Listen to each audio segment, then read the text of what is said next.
என் பெயர் ஞானசேகரன். நான் 8ஆம் வகுப்பு படிக்கிறேன். காமராஜர் 1903ஆம் ஆண்டு ஜூலை 15ஆம் தேதி பிறந்தார். விருதுநகரில் பிறந்தார். இவருடைய பெற்றோர் குமாரசாமி, சிவகாமி அம்மையார் ஆவர். இவர் 1954ஆம் ஆண்டு முதல் 1963ஆம் ஆண்டு வரை 9 ஆண்டுகள் முதலமைச்சராக பணியாற்றி வந்தார்.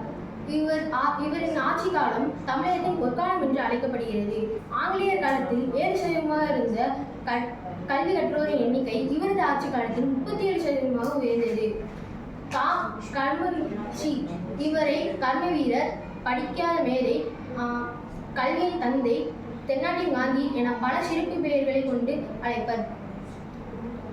காமராஜர் தமிழகத்தின் கல்வி வளர்ச்சிக்காக செய்த பல தொண்டுகளை நினைவூட்டும் வகையாக அவரது பிறந்தநாளாகிய ஜூலை 15ஆம் தேதி கல்வி வளர்ச்சி தினமாக நாம் கொண்டாடுகிறோம். நன்றி, வணக்கம்.